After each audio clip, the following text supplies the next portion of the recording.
africaines, africains. J'apprends ce jour qu'au Gabon, le général Dansoman, Brice Clotaire Oligui Nguema, aurait été soi-disant proclamé élu par plus de 90% des voix président de la République du Gabon. Je voudrais rappeler que ce qui vient de se passer au Gabon ne mérite pas le nom d'élection. J'ai élaboré un concept pour éclairer des phénomènes comme celui qu'on vient de voir au Gabon. Vous connaissez le concept. C'est une élection pourrie. Et on peut écrire le mot pourrilection. Une pourriture électorale.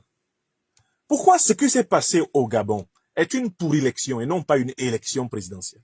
C'est une pourrilection présidentielle. Pourquoi?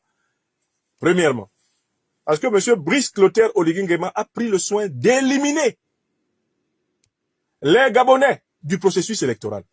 C'est-à-dire d'empêcher les Gabonais de contrôler chacune des phases du système électoral. Autrement dit, ce sont des élections organisées pour Oligui, par Oligui, en vue d'Oligui. Ce sont des élections oliguiennes. Il s'agit en réalité d'une blague oliguienne. Et il appelle ça élection. Deuxième point. Oligui Nguema a pris la peine d'exclure les candidats de l'opposition qui pouvaient, avec certitude, le battre. Il a utilisé la subtilité constitutionnelle pour éliminer celui qui a battu Ali Bongo à l'élection en 2023, le professeur Ondo Ossa. Si Oligui Nguema était un putschiste pour la démocratie, il aurait renversé Ali Bongo et demandé à Ondo Ossa, le président élu des Gabonais, d'aller exercer le pouvoir. Non, il n'a pas fait son coup d'État pour restaurer la soi-disant démocratie gabonaise qui aurait été atteinte. Non. S'il l'avait fait, il n'aurait pas empêché Ondo Ossa, qui a pourtant gagné l'élection contre Ali Bongo, il n'aurait pas empêché d'être candidat en utilisant la clause de 70 ans pour l'éliminer de l'élection. Écoutez-moi bien. Quatrième idée importante. Si ce machin-là était une élection, mais Oligui Nguema n'aurait pas menti diaboliquement devant le peuple gabonais en disant qu'il allait rendre le pouvoir au civil. Alors que le civil dont il parlait, c'était lui-même. Oligui Nguema n'allait pas prétendre que les Gabonais ont des problèmes de compréhension de la langue française. En proférant l'énormité de dire « je vais rendre le pouvoir au civil » et en se mettant à disposition de l'armée pour prétendre être devenu un civil, Oligui Nguema a clairement indiqué qu'il était dans un processus de confiscation du pouvoir d'État dans le cadre d'une révolution de palais. Car comment Oligui Nguema est-il arrivé au pouvoir? Il est important de le savoir. Il est arrivé au pouvoir à la faveur d'une division dans le clan de la dictature corrompue des Bongo. Cette division oppose la femme d'Ali Bongo, Sylvia Bongo Ondimba, et la grande sœur d'Ali Bongo, Pascaline Bongo Ondimba. La mésentente entre ces deux femmes du clan des Bongo s'est traduite par le soutien apporté par Madame Pascaline Bongo à un neveu de famille élargie, Brice Clotaire Oligui Nguema, chef de la garde présidentielle, pour qu'il prenne le pouvoir au Gabon, afin d'empêcher sa belle-sœur Sylvia Bongo et son neveu Nourdine, Bongo Ondimba, d'exercer le pouvoir. C'est une révolution de palais. Cette révolution de palais a été approuvée, protégée, médiatisée, normalisée par le régime de M. Macron. Pourquoi? Parce que Brice Clotaire Oligui Nguema représente la possibilité pour la France de continuer à avoir la même mise sur l'économie gabonaise, la politique gabonaise, la civilisation gabonaise. La preuve, M. Macron, président français, s'est précipité pour reconnaître Brice Clotaire Oligui Nguema, non pas simplement comme un général républicain, démocrate, je ne sais pas, droit de l'homiste et même un saint homme, mais vous voyez très bien que c'est lui, l'un des tout premiers à se précipiter pour reconnaître sa pourrilection. Donc, il s'agit d'un coup d'État néocolonial. Ali Bongo ayant été lâché par la France macronienne, pour avoir osé ouvrir le Gabon au Commonwealth. D'où vous comprenez pourquoi Ali Bongo parlait anglais le jour de sa chute. Make noise, make noise, make noise. Il voulait dire, ce sont les alliés de Paris qui m'ont renversé. Parce que je ne fais plus les 4 volontés de Paris et que je suis devenu comme un enfant gâté de la France-Afrique. Donc, Oligui Nguema que vous voyez là, il n'a pas été élu. Ce qu'il a fait là, c'est pas une élection, c'est une pour-élection. Hein? Il s'agit d'une mauvaise blague, d'une blague de mauvais goût. Il s'agit d'un cafouillis. Ce danseman agité est indigne d'exercer les fonctions présidentielles. Même dans un pays abandonné, on ne doit pas laisser un type comme ça être président. D'accord? C'est un sous-préfet de la France-Afrique. C'est ce qu'il est. C'est la description. C'est un sous-préfaillon de la France-Afrique, Oligui Nguema. Il n'est rien d'autre. C'est ce qu'il est. Il n'est même pas capable de faire ce que le maréchal président du Tchad a fait. Rompre les accords néocoloniaux. Parce que quand on est issu de la France-Afrique, ce qui est le cas du régime tchadien, au moins le courage commence à venir quand on peut mettre fin à un accord néocolonial et faire partir l'armée tchadienne et l'armée française et l'armée américaine de son sol. Oligui Nguema, il n'est même pas à la cheville de Mahamat Idriss Déby Itno. Il n'est même pas au début du commencement de quelque chose qui peut intéresser les Africains. C'est un dansoman, c'est un agité du bocal, c'est tout. Il n'y a pas élection là-bas. Et maintenant, on doit rétrospectivement demander à ceux qui sont allés à cette élection qu'ils expliquent aux Gabonais qu'est-ce qu'ils ont gagné dans cette élection. Qu'est-ce qu'ils ont gagné pour le Gabon? Ceux qui sont allés à cette élection dans ces conditions-là, qu'est-ce qu'ils ont gagné pour le Gabon? Et c'est sur ce point que je fais la suite de mon raisonnement. Il y a 2 pays où se préparent des pour-élections en Afrique. C'est le cas du Cameroun, mon pays natal, en octobre 2025, de la Côte d'Ivoire, ma patrie adoptive africaine de Côte d'Ivoire, eh bien, en octobre 2025. Dans ces 2 pays, il y a 2 dictateurs qui prétendent organiser des élections présidentielles en octobre. Mais ce sont des pour-élections. Ouattara commence par exclure Laurent Gbagbo des listes électorales, exclure Guillaume Soro des listes électorales, exclure Blé Goudé des listes électorales, et il dit qu'il va organiser une élection. Il a même exclu Tidiane Thiam de la nationalité ivoirienne. Il refuse de lui faire accorder un certificat de nationalité. Donc, il n'y aura pas le candidat du PPACI, pas le candidat de GPS, pas le candidat du PDC-IRDA, et Ouattara dit que c'est une élection qu'il va organiser. Mais l'opposition ivoirienne a bien compris que dans ces conditions-là, il faut cesser de cautionner la pseudo-élection qu'Alassane Ouattara prétend organiser. L'opposition ivoirienne s'est retirée de la commission électorale, soi-disant indépendante. C'est-à-dire, l'opposition ivoirienne constate et décide très clairement que seule la lutte contre le système électoral va permettre une véritable élection. Telle est la situation en Côte d'Ivoire. Les choses sont très claires. Ce n'est pas une élection présidentielle que Ouattara prépare. C'est une pour-élection, c'est-à-dire une capture continue de l'État de Côte d'Ivoire. Venons dans mon pays natal, le Cameroun. Que prépare M. Biya? Ouattara, lui, il a publié au moins des listes électorales remplies de fraudes. L'opposition a pu relever toutes les failles, les irrégularités massives qu'il y a dans la liste électorale. Parce que Ouattara l'a publié. Mais au Cameroun, Biya refuse de publier les listes électorales. Biya annonce qu'il va utiliser une loi qu'il a créée en particulier pour exclure certains opposants, dont le président du MRC, le professeur Maurice Kamto. Biya annonce et a fait annoncer par son ministre de l'Intérieur que lui là, il ne pourra pas être candidat. Il n'y a pas de liste électorale. Il y a une menace d'exclusion de plusieurs candidats au motif qu'ils ne remplissent pas les critères d'une loi unique inventée par le dictateur. Et les gens continuent à parler d'élection. Il y a une élection qui se prépare au Cameroun. Ce que Oligui Nguema vient de faire, c'est soi-disant 90%, sont un avertissement sur ce que Paul Biya va faire. C'est ce que Paul Biya va faire. Tous ceux qui disent là qu'ils sont candidats à une élection au Cameroun, qu'ils expliquent comment ils vont échapper à la jurisprudence Oligui Nguema. Qu'ils viennent expliquer ça aux Camerounais. L'opposition ivoirienne a compris qu'il faut construire un rapport de force populaire pour obtenir un processus électoral fiable en Côte d'Ivoire. Alassane Ouattara ne veut pas organiser d'élection présidentielle. Et par conséquent, il faut lutter pour imposer un système électoral équitable en Côte d'Ivoire. Et lutter, ça veut dire affronter l'obstacle. Ouattara Draman. Au Cameroun, Paul Biya n'a jamais voulu organiser d'élection présidentielle. On ne peut pas avoir d'élection présidentielle si collectivement, on ne comprend pas qu'il faut lutter pour la fin du système Biya. Voilà des situations. Et ce qui vient de se passer au Gabon est un avertissement à toutes les oppositions de pays comparables, de pays de régimes comparables. Vous qui êtes au Cameroun, vous n'obtiendrez dans le meilleur des cas qu'un résultat comme celui d'Oligui Nguema en faveur de Biya ou du candidat de son parti. Vous qui êtes en Côte d'Ivoire, vous obtiendrez un résultat qui va ressembler à celui d'Oligui Nguema pour Ouattara Draman ou le candidat de son parti, dans les conditions actuelles. Voilà la réalité du terrain.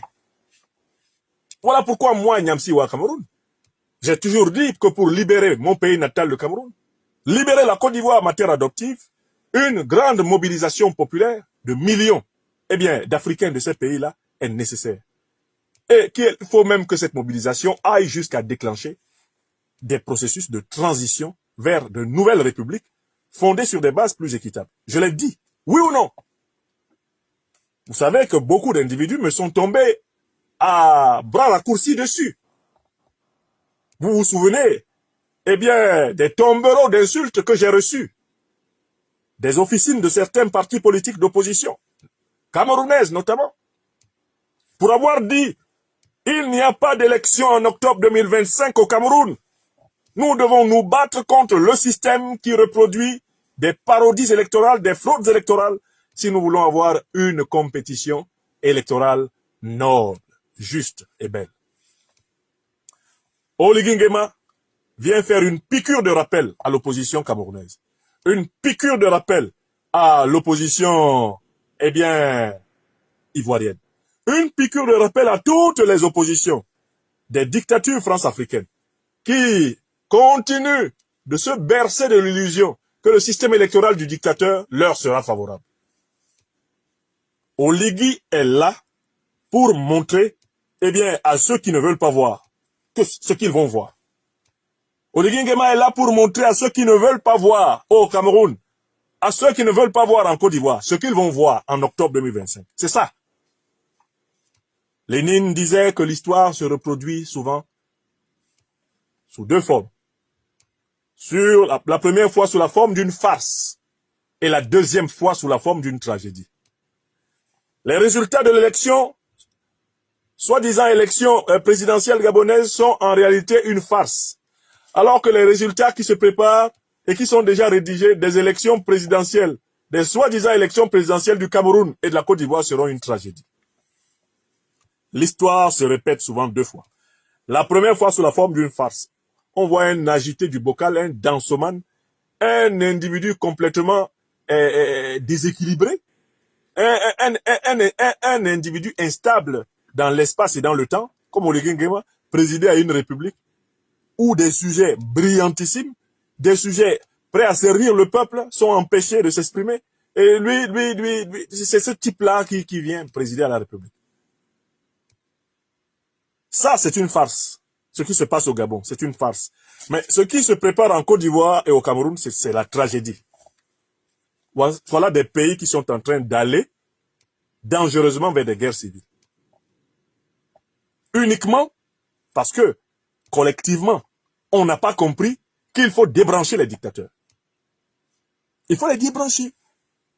Et en tant qu'intellectuel, citoyen et civil, je ne connais pas d'autres méthodes pour les débrancher que les mobilisations populaires. Mais ceux qui sont militaires, ils ont d'autres méthodes là. Et ils sont des citoyens comme moi. Moi, j'utilise ma méthode. Le verbe et la mobilisation populaire. Mais ceux qui sont militaires, ils doivent aimer le Cameroun, aimer la Côte d'Ivoire comme tous les autres. Ils ont le droit d'utiliser les moyens pour lesquels ils sont formés. Oui! Vous n'avez pas besoin que vous fassiez des dessins pour comprendre que quand un pays est confisqué par des voyous, le peuple, dans toute sa diversité, doit résister. Il n'y a pas 36 000 solutions. Et chacun doit résister avec les moyens qui lui sont spécifiques. Le mien, c'est la parole, la plume l'appel à la mobilisation citoyenne, ce que j'appelle le plan B. Ah, mais si tu es militaire, tu as d'autres moyens que je n'ai pas. Et tu es légitime à les utiliser. Oui! Contre un régime pourri, toutes les formes de résistance sont légitimes. Contre un régime pourri, un régime qui empêche la vie, toutes les formes de résistance sont légitimes. Dès lors que ces formes de résistance ont pour but de rétablir la légitimité. Mais oui! Donc, dans la situation camerounaise et ivoirienne, je voulais juste attirer l'attention aux esprits retors, à ceux qui ne veulent toujours rien entendre. Bon, voilà. Vous attendez octobre. C'est en octobre qu'on va se mobiliser. Quand votre victoire prétendue sera volée, mais il n'y aura pas de mobilisation. Regardez les Gabonais. Qui est mobilisé pour la victoire volée d'Ondosa? Qui est mobilisé pour la victoire, je ne sais pas, éventuellement volée de Bilié Bizé? Qui est mobilisé? Qui est mobilisé? Les peuples ne veulent pas se mobiliser pour des individus. Il faut amener les peuples à comprendre qu'ils doivent se mobiliser pour instaurer des règles justes, instaurer des institutions justes. Ils doivent se mobiliser pour reprendre la main sur leur pays. Non pas pour quelqu'un, mais pour nous en tant que collectivité humaine, en tant que peuple africain. Vous voyez? Voilà.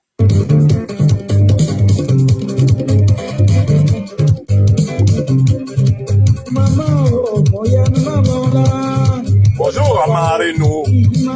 Merci, merci. Bonsoir Maharé.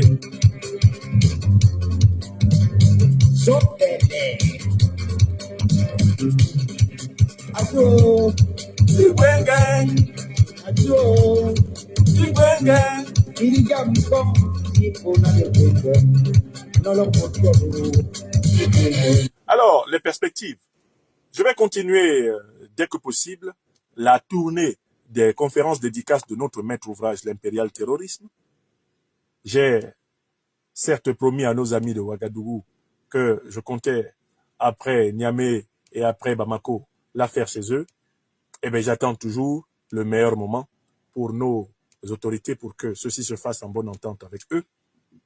Je n'hésiterai pas, dès que j'ai une lucarne d'une semaine, d'être à Ouagadougou parmi vous. J'attends. Et par la suite, eh bien, nous nous rendons en Amérique du Nord, au Canada notamment.